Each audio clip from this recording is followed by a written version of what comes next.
2014 से जब से मोदी सरकार बनी है और सत्ता में आए हुए अब 10 साल हो गए हैं, कई बार हमारे जो विदेश नीति के मामले हैं वो बीजेपी की विचारधारा से कुछ प्रेरित होते हुए दिखते हैं। और बहुत ज़्यादा उम्मीद थी इजराइल को भी कि मोदी सरकार आने के बाद भारत का रुख जो होगा वो इजराइल के समर्थन में पूरी तरह से होगा, लेकिन ऐसा हुआ नहीं। और एक बार फिर से भारत ने वो किया है, भारत सरकार का जो रुख है, जिससे इजराइल को खासी तकलीफ हुई होगी। अब जो कल हुआ है उसको लेकर शायद इजराइल भी बहुत ज़्यादा चिंता में होगा, क्योंकि 34 देशों ने इजराइल के खिलाफ सिग्नेचर्स किए हैं। यूनाइटेड नेशंस के पीस कीपर से जुड़ा हुआ मामला है और उसमें भारत भी है। भारत ने भी इजराइल के खिलाफ 34 देशों का साथ दिया है, जिसके बाद से इजराइल को झटका तो पड़ा है। और ये एक अतिरिक्त झटका है कि भारत फिर से इजराइल के खिलाफ खड़ा है, फिलिस्तीन के समर्थन में, यूनाइटेड नेशंस के पीस कीपर्स के समर्थन में।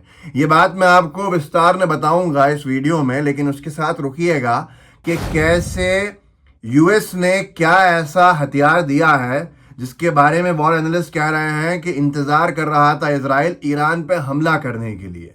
हो सकता है कुछ बड़ा हो जाए, कुछ बड़ा होने वाला हो। यूनाइटेड नेशंस के जो पूरा मामला है वो तो एक तरफ है, पर यूनाइटेड स्टेट्स ने कुछ ऐसा हथियार भेजा है इजराइल को जिसको थार्ड कहते हैं। मैं आपको उसके बारे में बताऊंगा। और एकदम से अब तो इजराइल नेतन्याहू यूनाइटेड नेशंस को ही धमका रहा है। ये दो चीज़ें इसके बाद मैं आपको चर्चा में लूंगा। एबीपी न्यूज़ ने लिखा है, इंडिया और इजराइल आईडीएफ के इस हमले से टेंशन में भारत। इजराइल डिफेंस फोर्स के इस हमले से टेंशन में भारत, जाने क्यों इजराइल के खिलाफ दिया 34 देशों का साथ। अब जिस तरह से बेरूत पे हमला कर रहा है इजराइल, उसमें यूनाइटेड नेशंस के पीस कीपर्स के ऊपर भी हमला हुआ है। यूनाइटेड नेशंस के पीस कीपर्स लेबनान में क्या करते हैं वो आप समझ लीजिएगा। और इसके बाद 34 देशों ने इजराइल के खिलाफ सिग्नेचर्स किए हैं एक चिट्ठी पे, और वो पूरा मामला संयुक्त राष्ट्र के अंतरिम बल से जुड़ा हुआ है, जिसको हम UNIFIL कहते हैं। लेबनान पे जब हमला किया था 1978 में गालिबन और इजराइल ने, तब यूनाइटेड नेशंस ने युद्ध ना हो लेबनान की बॉर्डर पे कई सारे देशों के जो सोल्जर्स हैं उनको तैनात किया था, जिनको UN पीस कीपर्स कहते हैं, जो अमन है, शांति है, शांति के रक्षक वो कहलाते हैं। अब उनके ऊपर जब हमला हुआ है लेबनान में घुसने के लिए, इजराइल उन पर हमला कर रहा है। यहाँ तक कि जो बाइडेन को भी कहना पड़ा है कि नेतन्याहू की जो सेना है वो UN पीस कीपर्स पे हमला ना करे। इसके बाद ही ये मैं आपको पढ़ के सुना देता हूँ कि जो लिखा है एबीपी ने कि इजरायली सेना लेबनान में हिजबुल्लाह के ठिकानों को निशाना बनाकर लगातार हमला कर रही है। इस बीच आईडीएफ ने लेबनान में संयुक्त राष्ट्र अंतरिम बल की चौकियों पर भी हमला कर रहा है। मामले पर भारत ने शनिवार को संयुक्त राष्ट्र शांति सैनिकों की सुरक्षा पर जोर दिया। संयुक्त राष्ट्र में भारतीय मिशन ने कहा कि वो UNIFIL का समर्थन करने वाले 34 देशों द्वारा जारी संयुक्त बयान के साथ पूरी तरह से सहमत है। इसमें असल में भारत के भी सैनिक हैं, हमारे 900 के आसपास सैनिक हैं। शुरू में बहुत चौंकाने वाला था कि भारत ने सिग्नेचर नहीं किए थे, और उसके बाद क्योंकि हमारे 900 सैनिकों की जान भी दाव पे लगी हुई है, वहाँ पर हमारे 900 सैनिक भी तैनात हैं। UN पीस कीपर्स में हमारे 900 सैनिक हैं लेबनान की बॉर्डर के ऊपर, और उनकी जान पे बनाई है। उसके बाद लेकिन जब ये जारी हुआ 34 देशों का, तो उसके साथ भारत ने अपना बयान दिया कि हम साथ में खड़े हैं, हम इससे एक राय इत्तेफाक रखते हैं, इजराइल के खिलाफ जो ये प्रस्ताव है हम इसके समर्थन में हैं।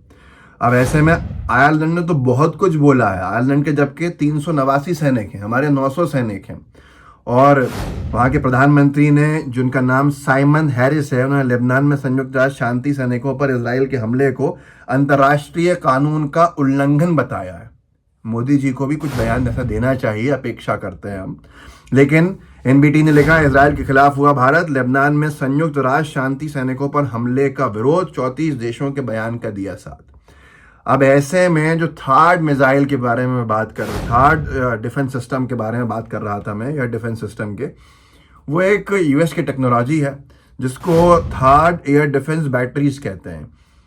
लोग कह रहे थे कि इजराइल उसका इंतज़ार कर रहा है। US की सरकार ने वो पास भी कर दिया है कि जो वो सिस्टम है, डिफेंस बैटरीज हैं थर्ड की, वो इजराइल को दिया जाएगा ताकि इजराइल ईरान के हमलों से बच सके। इसके बाद से ही मैं आपको थोड़ा सा एक वीडियो दिखाता हूँ थर्ड का कि जिसके बाद से कहा जा रहा है कि यूएस ने जो ये किया है ये तीसरे विश्व युद्ध की तरफ शायद ईरान पर हमला करने के लिए इजराइल को पूरी तरह से एम्पावर करने का काम है।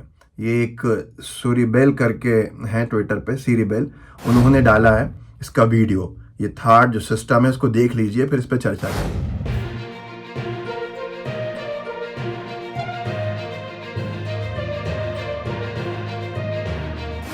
तो ये एक बहुत वो है जिसके साथ बैटरी, थर्ड बैटरी भेज रहे हैं। 95 सोल्जर्स होते हैं साथ में, 6 ट्रक माउंटेड लॉन्चर्स होते हैं, 48 इंटरसेप्टर्स होते हैं जो 8 पर लॉन्चर पर रहते हैं, एक आर्मी नेवी ट्रांसपोर्टेबल रडार और रडार सर्वेलेंस और कंट्रोल मोड 2 रडार, और एक tactical fire control communications component.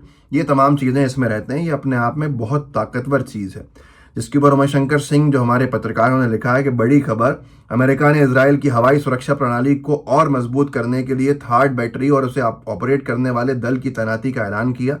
Iran के जो हमले हैं वो ना हो दोबारा, इसलिए। जिस पे ईरान ने क्या कहा है जानते हैं आप? युद्ध को और बढ़ाने वाला काम है। ईरान के फॉरेन मिनिस्टर ने कहा है कि हम पूरी तरह से तैयार हैं किसी भी तरह की युद्ध जैसी सिचुएशन के लिए, और हम किसी भी युद्ध से नहीं डरते हैं। तो इसका क्या मतलब है, क्या होने वाला है? और उसके साथ साथ नेतन्याहू ने सारी हदें पार कर दी। यूएन पीस कीपर्स पे उसकी सेना हमला कर रही है।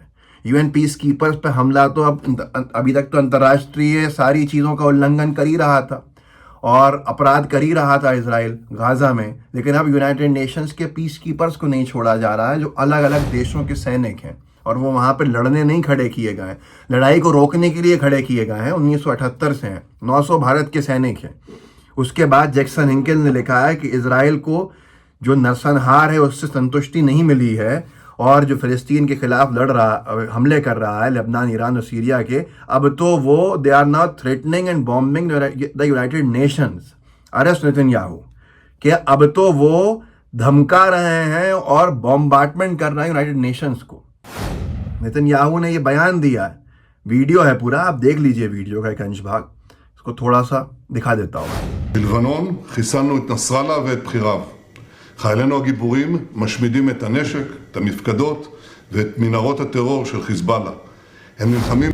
इसमें वो जो बोल रहा है वो ये कह रहा है कि मैं यूनाइटेड नेशन के सेक्रेटरी जनरल को सीधे एड्रेस कर रहा हूं कि तुम्हारा अगर UNIFIL को वेकेट नहीं किया, उस सेना को नहीं हटाई यूनाइटेड नेशन के पीस कीपर्स को, तो इससे हिजबुल्लाह को फ़ायदा पहुंच रहा है। अगर नहीं करोगे तो ये हमारे लोगों की, आप खुद जान को दाव पे लगा रहे हो। हमने कई बार कहा है कि इन सब को हटा लो यहाँ से। अब साफ तौर पे ये कह रहा है कि अगर ये नहीं हटाया तो आप जिम्मेदार होगे। इसका क्या मतलब है ये आप अच्छे से जानते हैं। इस वीडियो को आगे बढ़ाइएगा और बताइएगा लोगों को कि इजराइल यूनाइटेड नेशंस के भी खिलाफ खड़ा है, और भारत ने इजराइल के खिलाफ जो देश खड़े हैं उनका साथ देने का काम किया है। जय हिंद, जय भारत। द लाइव टीवी, सच सबसे आगे।